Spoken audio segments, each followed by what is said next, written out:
ଗୀତା ହେଉଛି ଯୋଗଶାସ୍ତ୍ର। ସେଠି କେଉଁ ଧର୍ମ ଛାଡ଼ିବା କଥା କୃଷ୍ଣ ଅର୍ଜୁନକୁ କହିଲେ ନା, ଯୋଗ କରିବା ବେଳେ ଯାହା ଯାହା ଆବଶ୍ୟକ ନୁହେଁ, ଯିଏ ଯେଉଁମାନେ ବିଡ଼ମ୍ବନା ସୃଷ୍ଟି କରନ୍ତି ତାଙ୍କରି ଧର୍ମ ଛାଡ଼ିବାକୁ କୁହାହେଉଛି। ଆମେ ଯୋଗ କଲାବେଳେ ଆମର ଚକ୍ଷୁ ଇନ୍ଦ୍ରିୟ ଯାହା ଦେଖିଥାଏ, କର୍ଣ୍ଣ ଇନ୍ଦ୍ରିୟ ଯାହା ଶୁଣିଥାଏ, ଏଇସବୁ ବିଡ଼ମ୍ବନା ସୃଷ୍ଟି କରନ୍ତି। ସାରା ସଂସାରକୁ ଦୁଇ ଭାଗରେ ବିଭକ୍ତ କରାଯାଏ, ଦେଖିବା କଥା ଆଉ ଶୁଣିବା କଥା।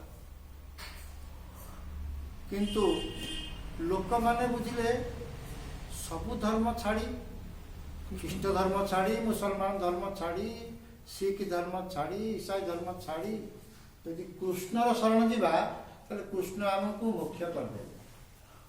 ଆଚ୍ଛା, ଆମର କୃଷ୍ଣ ଆମର କ'ଣ ସମ୍ପର୍କ ଯେ ଆମେ ସେ ଆମକୁ ମୋକ୍ଷ କରିଦେବ? ଯେ ଅର୍ଜୁନ ତାଙ୍କର ପାଞ୍ଚଟା ସମ୍ପର୍କ, ଶଳା ଭେଣେଇ, ସଖା, ଗୁରୁ ଶିଷ୍ୟ, ଏମିତି ଅନେକ ସମ୍ପର୍କ ତାଙ୍କର। ସିଏ କିନ୍ତୁ ତାଙ୍କୁ ମୋକ୍ଷ କରିପାରୁନି, ଖାଲି ଏଇ କାମଟା କଲେ ମୋକ୍ଷ ହେବ। କ'ଣ ନା, ଯୋଗ କଲେ ମୋକ୍ଷ ହେବ।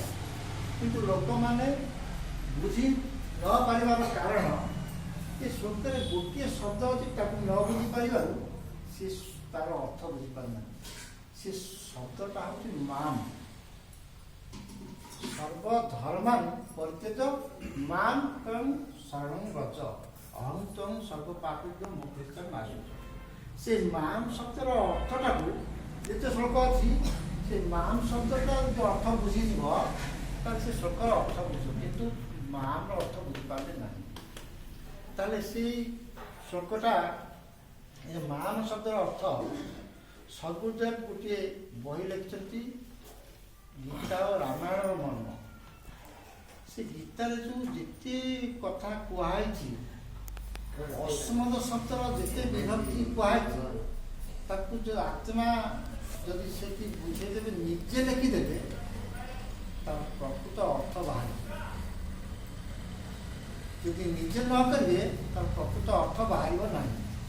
ଗୋଟେ ସୁନ୍ଦର ଉଦାହରଣ ଆପଣ ବୁଝିପାରିବେ ଯେ ଇଂଲିଶ ମିଡ଼ିୟମରେ ଗୋଟେ ପିଲା ପାଠ ପଢ଼ୁଛି, ସାରେ ଟ୍ରାନ୍ସଲେସନ୍ ଦେଲେ ଯେ ମାଇ ହେଡ଼ ମାନେ ମୋ ମୁଣ୍ଡ। ପିଲା ସେଠି ଲେଖିଲେ, ସାର୍ ଯେହେତୁ କହୁଛନ୍ତି ମାଇ ହେଡ଼ ମାନେ ସାରଙ୍କ ମୁଣ୍ଡ। ପିଲା ଲେଖିଲା, ପିଲା ଆସି ସେଠୁ ଘରେ ଘୋଷୁଛି, ମାଇ ହେଡ଼ ମାନେ ସାରଙ୍କ ମୁଣ୍ଡ, ମାଇ ହେଡ଼ ମାନେ ସାରଙ୍କ ମୁଣ୍ଡ, ଏମିତି ତାର ଘୋଷୁଛି। ବାପା ଆସି ଦେଖିଲା ପିଲା ପଢ଼ୁଛି କ'ଣ, ମାଇ ହେଡ଼ ମାନେ ସାର ମୁଣ୍ଡ। ବାପା ଗୋଟେ ଥାପଡ଼ ବସେଇଲେ, କହିଲେ ଆରେ ମାଇ ହେଡ଼ ମାନେ ମୋ ମୁଣ୍ଡ। ସେ ସେଠୁ ସାରଙ୍କ ମୁଣ୍ଡ କାଟି ବାପା ମୁଣ୍ଡ ଲେଖିଲେ। ବାପା କହିଲେ ମାଇ ହେଡ଼ ମାନେ ବାପା ମୁଣ୍ଡ, ମାଇ ହେଡ଼ ମାନେ ବାପା ମୁଣ୍ଡ। ସେ ମା ଆସିଲା ଖାଇବାକୁ ଡାକିବାକୁ, ଏବେ ପିଲା ଘୋଷୁଛି ମାଇ ହେଡ଼ ମାନେ ବାପା ମୁଣ୍ଡ। ମା ଗୋଟେ ଥାପଡ଼ ବସେଇଲା, ମାଇ ହେଡ଼ ମାନେ ମୋ ମୁଣ୍ଡ। ସେଠି ବାପା ମୁଣ୍ଡ କାଟି ମା ମୁଣ୍ଡ ଲେଖିଦେଲା। ବୁଝିଲେ କି? ମା ମୁଣ୍ଡ ଲେଖା, ମାଇ ହେଡ଼ ମାନେ ମା ମୁଣ୍ଡ। କାହିଁକି ସେ ଲେଖିଲା ବାପା ମୁଣ୍ଡ, ସାରଙ୍କ ମୁଣ୍ଡ, ମା ମୁଣ୍ଡ କାହିଁ ଲେଖିଲା? ନା, ସେ ମୋ ଶବ୍ଦର ଅର୍ଥ ବୁଝିଲା ନାହିଁ। ସେ ଯେଉଁ ମାଇ ହେଡ଼ ମାନେ ମୋ ମୁଣ୍ଡ, ମାଇ ଶବ୍ଦର ଅର୍ଥ ସେ ବୁଝିଲା ନାହିଁ। ମାଇ ଯେ ନିଜକୁ କୁହାହେଉଛି ସେ ବୁଝିଲା ନାହିଁ। ତେଣୁ ଗୀତାରେ ଯେତେବେଳେ ଅଶ୍ମ ଶବ୍ଦର ମାମ୍, ମମ, ଅହଂ ଯେଉଁ ଶବ୍ଦ ବ୍ୟବହାର କରାଯାଇଛି, ଆମେ ଯଦି ସେଠି ସେ ଜାଗାରେ ନିଜେ ଶବ୍ଦ ଲେଖିଦେବା, ମୁଁ ବୋଲି ବୁଝିବା, ତାହେଲେ ସେ ଶବ୍ଦର ପ୍ରକୃତ ଅର୍ଥ ମିଳିବ। କାହିଁକି? ଏଇ ଗୀତାଟା ହେଉଛି ଯୋଗଶାସ୍ତ୍ର। ବୁଝିଲେ କି? ଏଇ ଗୀତାଟା ହେଉଛି ଯୋଗଶାସ୍ତ୍ର। ସେ ଯେଉଁ ସବୁ ଧର୍ମ ଛାଡ଼ି ମୋର ଶରଣ ଯା, ମୋର ଅର୍ଥ ନିଜର, କୃଷ୍ଣର ନୁହେଁ। କୃଷ୍ଣର ଶରଣ ଯିବା କଥା କହିନାହାନ୍ତି, ମା'ର ଶରଣ ଯିବା କଥା। ସେଠି କୃଷ୍ଣ ଶବ୍ଦ ନାହିଁ। ସର୍ବଧର୍ମାନ୍ ପରିତ୍ୟଜ୍ୟ ମାମେକଂ ଶରଣଂ ବ୍ରଜ, ସେଠି କୃଷ୍ଣ ଶବ୍ଦ କାହିଁ? ସେ କହିଲେ ମା'ର ଶରଣ ଯା। ମା'ର ଅର୍ଥ ମୋର, କୃଷ୍ଣର ନୁହେଁ। ଇଏ କ'ଣ କହିଲେ? ଯେହେତୁ ମୁଁ ଧର ନରେନ୍ଦ୍ର ମୋଦି ଗୋଟେ କଥା କହିବି, ମୁଁ କହିଲି ପ୍ରଧାନମନ୍ତ୍ରୀ ନରେନ୍ଦ୍ର ମୋଦି ଏଇ କଥା କହିଲେ, ମୁଁ କହୁଛି ବୋଲି ଏଇଟା କ'ଣ ମୋ କଥା ଆସିଲା? ନରେନ୍ଦ୍ର ମୋଦି କଥା ନା ନାହିଁ, ସିଏ ହେଉଛି ମାମ୍ କଥା। ସବୁ ଧର୍ମ ଛାଡ଼ି ମା ଶରଣ ଯାଅ।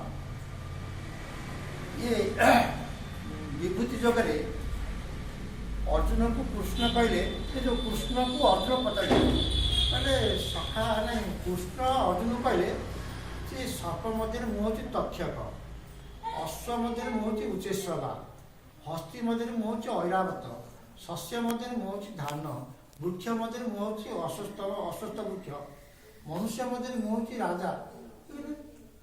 ତମେ କିଏ ପ୍ରକୃତିରେ? ତମେ ଏତେ କଥା କ'ଣ କହୁଛ? କିଏ ତମେ? ତ ଆମେ ଏକା ସାଙ୍ଗରେ ଜନ୍ମ ନେଇଛେ, କ'ଣ ଏତେ କଥା କହୁଛ? ପକ୍ଷୀ ମଧ୍ୟ ତକ୍ଷକ, ଇଏ କେତେ କଥା କହୁଛ? ପ୍ରକୃତିରେ ତମେ କିଏ? ସେ ଅହଂ ଆତ୍ମା ଗୁଣାକେଶ ସର୍ବଭୂତି ସ୍ୱୟଂକୃତ। ମୁଁ ଆତ୍ମା ସବୁ ଜୀବଙ୍କ ହୃଦୟରେ ଅଛି। ଈଶ୍ୱର ସର୍ବଭୂତାନୁ ହୃଦୟ ସେ ଅର୍ଜୁନ ତିଷ୍ଠତି। ମୁଁ ହେଉଛି ଆତ୍ମା।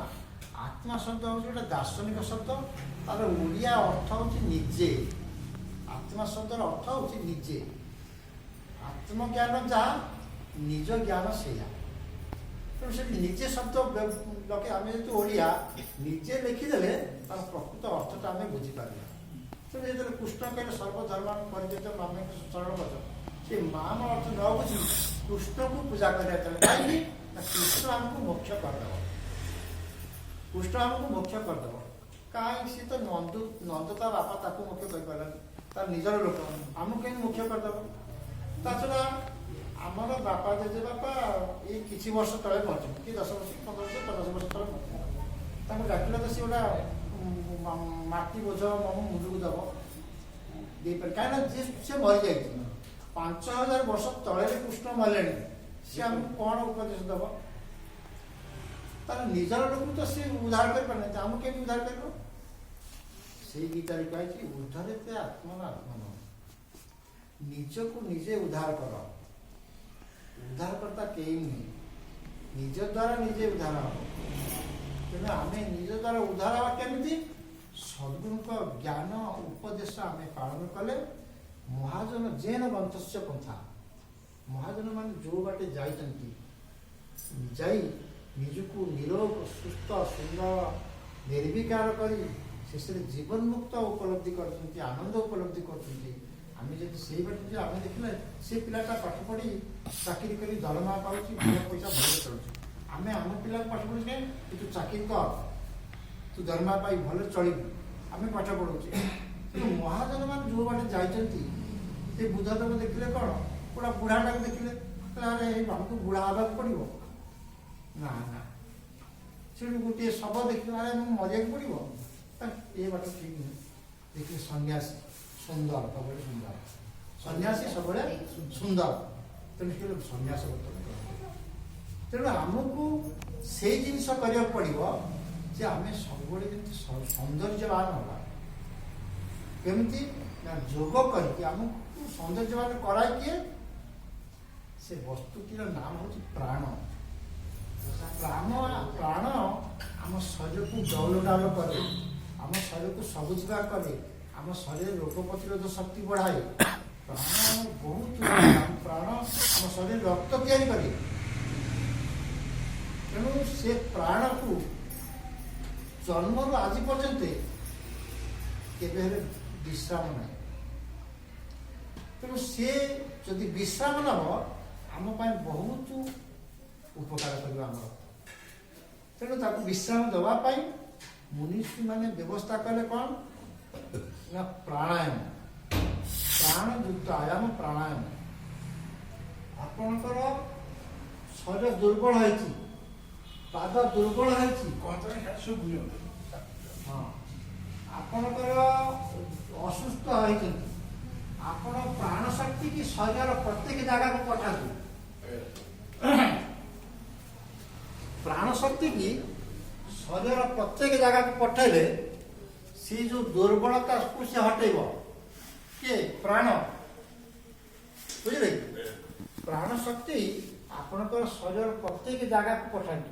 କେତେବେଳେ? ନା ପ୍ରାଣାୟାମ ସମୟରେ। ଆମର ଯେଉଁ ପ୍ରଚ୍ଛଦନ ବିଧାନ ଅଛି ପ୍ରାଣାୟାମରେ, ପ୍ରଚ୍ଛଦନ ବିଧାନ କରିବା ସମୟରେ ଆପଣ ଯେତେବେଳେ ବିଧାନ କରୁଛନ୍ତି, ପ୍ରାଣ ଶକ୍ତିକି ସେଠିକି ପଠାନ୍ତୁ, ଯେଉଁଠି ଆପଣଙ୍କର ଅଙ୍ଗ ଦୁର୍ବଳ ହେଇଛି। से जगह को कहीदेवे मु परमात्मा आसिक पहुँचीगली ये जहाँ विकार अच्छी दूर हो जा श्रद्धा दृढ़ विश्वास सहित करेंगे किसी दिन कलापर आप देखिए जो भरा दे उठते ना सीधा उठे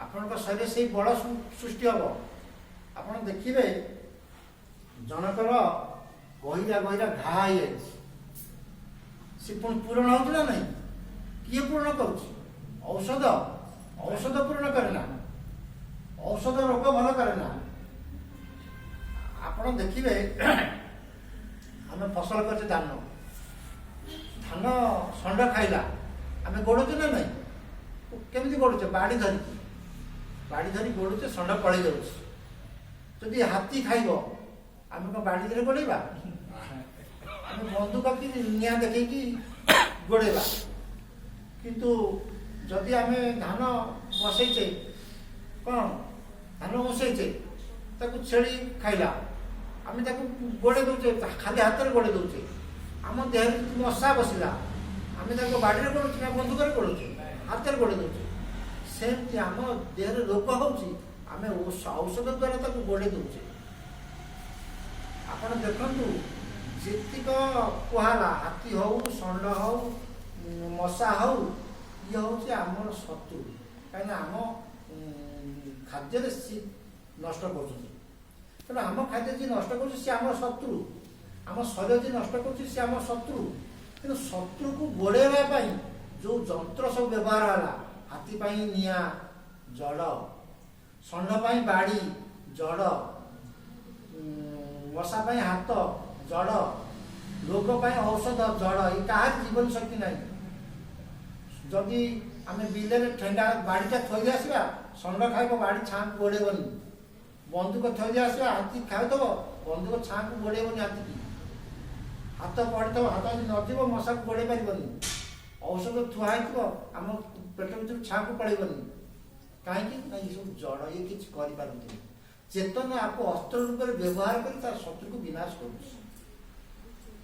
बुझे चेतन आपको अस्त्र रूप में व्यवहार कर शत्रु को विनाश कर तेणु सी रोग भल करे आप कहे औषध रोग भल करे मलम जब घा को भल करे गोटे लोक मरी जाती हणाई मरी जाए आम तादेह मलम दबा सी भल हम